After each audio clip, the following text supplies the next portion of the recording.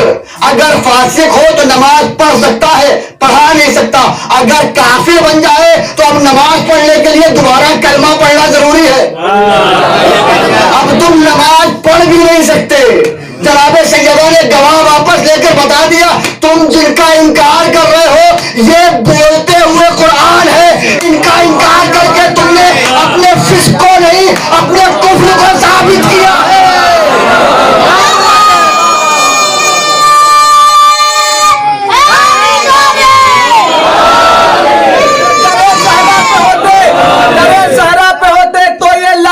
نہیں ہوتی، مسلمانوں پہ ہیبت ظلم کی طاری نہیں ہوتی۔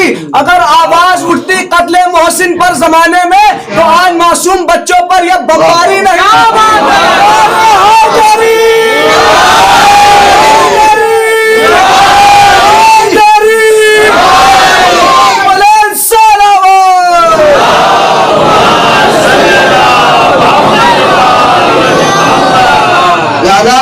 تینوں کو تو جناب سیدہ نے واپس نہیں لیا۔ ام ایمن کو پیش کرنے کی وجہ یہ تھی جناب سیدہ کی کہ ام ایمن جو حدیث پیش کی جائے گی سامنے سے اس کا جواب ہے۔ جب جناب سیدہ نے دیکھا کہ یہ میرے اس تحریر کے اوپر مجھے باغ فدق نہیں دے رہے ہیں، میری پراپرٹی میرے حوالے نہیں کر رہے ہیں، تو بی بی نے اس حوالے سے مقدمے کو ہٹا دیا۔ کہا دوسرے عنوان سے آئیے، کہا یہ بتائیے کہ اگر اس امت میں کوئی باپ مر جائے اور اس کی اکلوتی ایک ہی بیٹی ہو تو کیا اس کو اس کے باپ کے ترکے میں سے حصہ ملے گا کہ نہیں؟ آپ مسلمانوں کے لیے حاکم ہیں، بعنوان حاکم اس چیز کو بیان کریں کہ اگر کوئی مسلمان مر جائے اس کی ایک بیٹی ہو تو اس کے ترکے میں سے اس کو کوئی حصہ ملے گا کہ نہیں ملے گا؟ کہا بالکل ملے گا۔ کہا میں اس باپ کی بیٹی ہوں جو مر گیا ہے، مجھے میرے باپ کا ترکہ چاہیے۔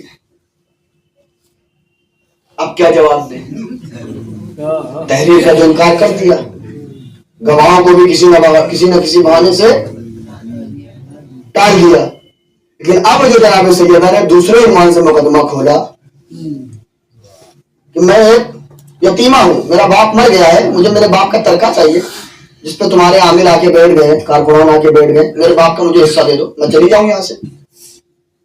اس کے جواب میں ایک حدیث جعل کی گئی، بنائی گئی، اور کہا گیا کہ ہم نے اپنے کانوں سے سنا ہے کہ رسول اللہ نے ارشاد فرمایا، یہ تنہا راوی ہے عزیزو اس حدیث کے، اس کے علاوہ کوئی اس حدیث کا راوی نہیں ہے، تنہا یک کو تنہا راوی ہے۔ حد یہ کہ قرآن جو پیغمبر کے کان میں آ کے جبرائیل سنایا کرتے تھے اس کے بھی بہت سے راوی مل جائیں گے، لیکن نہ جانے کہ رسول اللہ کو اتنی محبت تھی ان سے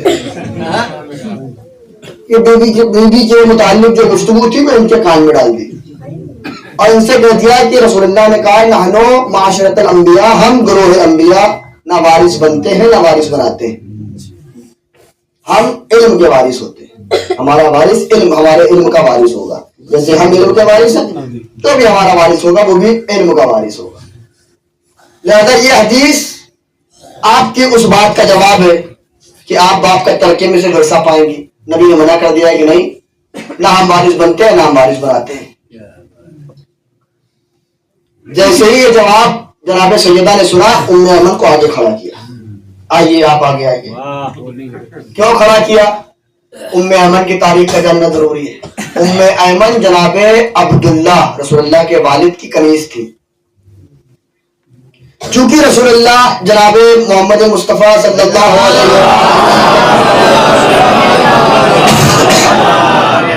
کہ دنیا میں آنے سے پہلے دنیا سے چلے گئے تھے، تو جب رسول اللہ آئے تو باپ کا ترکہ، باپ کی وراثت کے عنوان سے ام ایمن کو رسول اللہ کے حوالے کیا گیا تھا کہ یہ آپ کے بابا کی کنیز تھی، یہ لیجئے یہ آج آپ کی کنیز ہے۔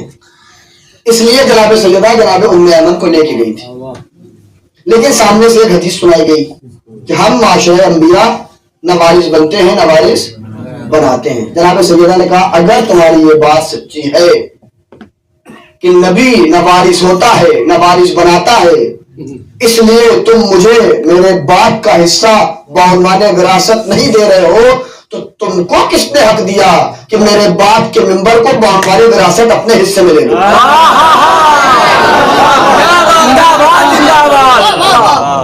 تم کو کس نے حق دیا کہ تم بعنوان وراثت میرے باپ کے ممبر کو اپنے حصے میں لے لو؟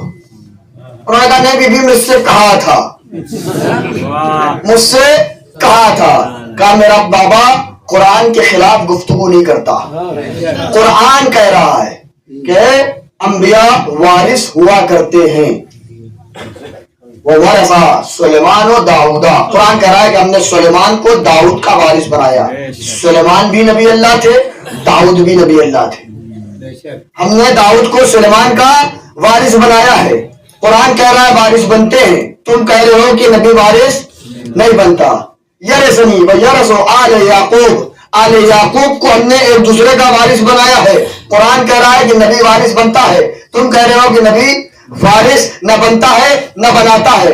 پھر بھی نے ایک آیت پڑھی وَلِلنِّسَاءِ نَصِيبٌ مِّمَّا تَرَكَ الْوَالِدَيْنِ وَالْأَقْرَبُونَ، عورت کا، بیٹیوں کا، عورت کا اس مال میں حصہ ہوتا ہے جو اس کے ماں باپ چھوڑ کر جایا کرتے ہیں، قرآن کہہ رہا ہے بیٹی کا حصہ ہوتا ہے، تم کہہ رہے ہو کہ نہیں ہوا کرتا۔ پھر بی بی نے آیت پڑھی وَلِلرِّجَالِ نَصِيبٌ مِّمَّا تَرَكَ الْوَالِدَيْنِ وَالْأَقْرَبُونَ، بی بی نے بار بار آیات پڑھی، بنا پر روایات 7 آیتیں یا 14 آیتیں بی بی نے بعنوان وراثت پڑھی، لیکن سامنے والا صرف ایک حدیث پڑھ رہا تھا، نحن معاشر الانبیاء، نحن معاشر الانبیاء، نحن معاشر الانبیاء، ہم نہ وارث بنتے ہیں نہ بناتے ہیں، نہ بنتے ہیں نہ بناتے ہیں۔ جب بی بی بار بار آیت پڑھ رہی تھی، وہ بار بار حدیث پیش کر رہا تھا کہ ایک مرتبہ جب جواب نہ بن سکا، اس نے کہا اے فاطمہ، اے بنت پیغمبر، تم بار بار حدیث کے مقابلے میں آیت کیوں لا رہی ہو؟ ایک سوال بے جواب محمد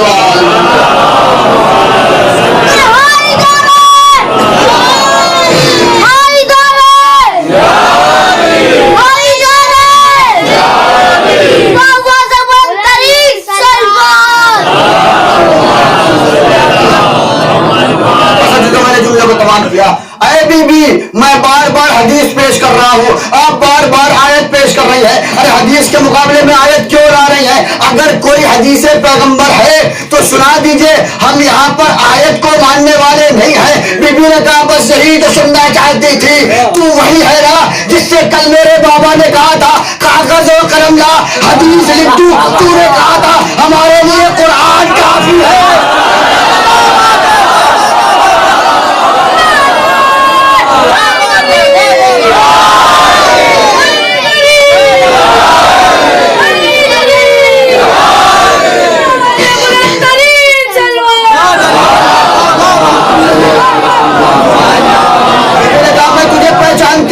تو وہی ہے نا کہ کل جب میرے بابا نے کہا تھا کاغذ و قلم لا، ایک حدیث لکھ دوں جو تیری نجات کا ذریعہ بن جائے گا، تو نے کہا تھا بی بی اے رسول اللہ ہمارے لیے قرآن کافی ہے، آج میں قرآن سنا رہی ہوں، تو کہہ رہا ہے ہمارے لیے حدیث کافی ہے۔ میں بتانا چاہتی ہوں تو نہ قرآن والا ہے نہ حدیث والا ہے۔